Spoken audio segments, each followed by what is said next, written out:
আসসালামু আলাইকুম। ঝুঁকি পেলে মেশিন বা ঝুঁকি সেলাই মেশিনে বারবার নিডল ভেঙে যায় বা নিডলের মাথা বারবার বেঁকা হয়ে যায় কি কারণে? তো চলুন দেখে নিই। দেখতে পাচ্ছেন মেশিনের যে নিডল প্লেট, প্রেসার ফিট এবং কি ফিডব্যাকটা আমি ফার্স্টে খুলে নেব, না হলে বুঝাতে পারবো না কি কারণে সমস্যাটা হয়। সো চলুন দেখে নিই। তো অলরেডি আমি সব কিছু খুলে নিলাম। খোলার পর দেখতে পাচ্ছেন আমাদের যে নিডলটা আমি খুলি নেই কারণটা দেখানোর জন্য। নিডলটা দেখতে পাচ্ছেন পুরো বেঁকা হয়ে গেছে, বোঝা যায় না ক্যামেরার মাধ্যমে। সো নিডলটা পুরো বেঁকা হয়ে গেছে। কি কারণে বেঁকাটা হয়ে গেছে? সো বেঁকা হওয়ার কারণ একটাই, যে হুকের যে বাটিটা ঘুরে গেছে। দেখতে পাচ্ছেন হুক বা শ্যাটেলের যে মাঝখানে বাটিটা নাড়াচাড়া করতেছে, হাতের দ্বারা দেখতে পাচ্ছেন নাড়াচাড়া হয়। তো এটা নাড়াচাড়া হওয়ার কথা না, এটা হুকের জায়গাটা যেটা আমি ধরে রাখছি হুকের গাইডের মাঝখানে থাকার কথা।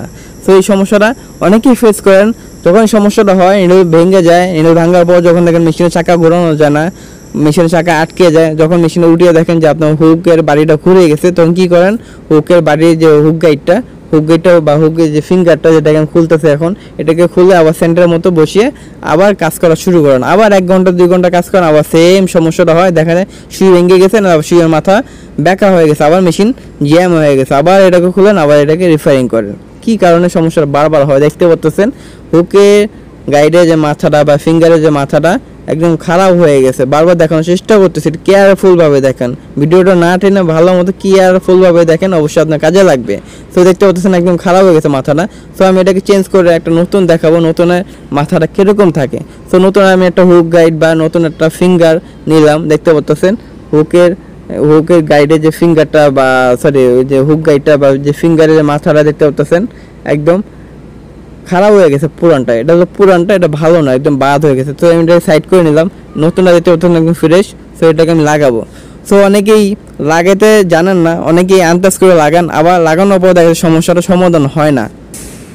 একটা জিনিস ফলো করবেন, হুকের বাটিটা ঠিক আছে কিনা। হুকের বাটি দেখতে পাচ্ছেন যেটা দেখানোর চেষ্টা করতেছি, হুকের বাটি যেখানে মধ্যে হুকের গাইডটা লাগানো হবে বা ফিঙ্গারটা লাগবে সেই জায়গাটা ঠিক আছে কিনা। সো এটা বরাবর আছে এবং কি হুকটা জাপান। সো এই জিনিসটা অবশ্যই ফলো করবেন, না হলে আপনার হুকেটটা লাগিয়ে কোনো লাভ হবে না। সো আমি হুকেটটা এখন লাগাবো, লাগিয়ে দেখাবো। তো লাগানোর দুটা জিনিস ফলো করবেন। দুটা জিনিস ফলোর মধ্যে যে হুকেটটা দেখতেছেন আমি উপর নিচে করতেছি, উপর নিচে করার কারণ একটা জিনিস বোঝানো, যে এটা একটা মেজারমেন্ট আছে, এটা একটা পজিশন আছে।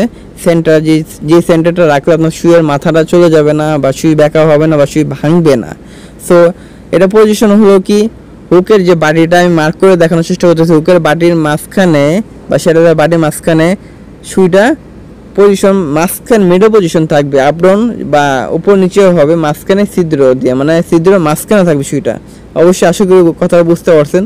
হুক গাইডটা আমি নাড়াচাড়া করে দেখানোর চেষ্টা করতেছি। আমাদের হুকের বাটি বা সেটার বাটির মাঝখানে সুইটা রাখার চেষ্টা করবেন এবং আমি রেখে দেখানোর চেষ্টা করবো কোন পজিশনে রাখবেন। দেখতে পাচ্ছেন এই পজিশনে থাকবে, একদম মিডল পজিশন থাকবে, হুকের বাটির ছিদ্রর মাঝখান পজিশন রাখার চেষ্টা করবেন নিডলটা। তাহলে আপনার নিডল আর ভাঙবেও না এবং নিডল বেঁকাও হবে না, একদম বরাবর মেশিনে সার্ভিসিং দিবে। সো আমি মিডল পজিশন রেখে আমি টাইট করে তারপর আমি আপনাদের দেখাবো আসলে কীভাবে হুক গাইডটা রাখা হয় এবং কি হুক গাইডের আরেকটা টাইমিং আছে, যে টাইমিংটা অনেকে জানি না।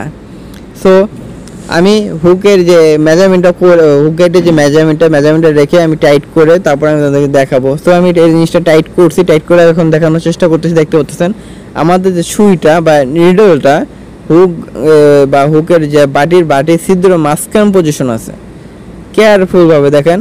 এবং কি যখন বাটিটা নাড়াচাড়া করি হালকা ওই ডানে এবং বামে হালকা নাড়াচাড়া হয়, নিডলটা একদম মিডল পজিশন আছে। আর দ্বিতীয় নম্বর যে সমস্যাটা খেয়াল করবেন, হুকের বাটি এবং কি হুক গাইডটা মাঝখানে যে গ্যাপটা, মানে মাঝখানে যে গ্যাপটা থাকে ছোট গ্যাপটা বরাবর রাখার চেষ্টা করবেন। বেশি গ্যাপ রাখবেন না, তাহলে কী হবে আপনার হুকের বাটিটা ঘুরে যেতে পারে বা সরে যেতে পারে। আবার বেশি হুক গাইডটা চাপিয়ে দিলে বা ফিঙ্গারটা বেশি বাটির সাথে চাপিয়ে দিলে আবার কী হবে, সিলাইটা বরাবর আসবে না, সুতরাং মুভিং হতে পারবে না ঠিক মতো।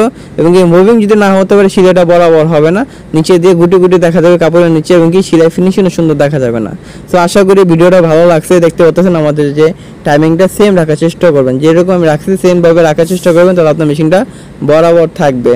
তো যদি ভিডিওটা ভালো লেগে থাকে অবশ্যই এটা লাইক দিতে ভুলবেন না, ভিডিওটা বানাতে অনেক মূল্যবান সময় ব্যয় হয়। যদি ভিডিওটা ভালো লেগে থাকে অবশ্যই লাইক দিতে ভুলবেন না এবং সাবস্ক্রাইব করতে ভুলবেন না। আসসালামু আলাইকুম।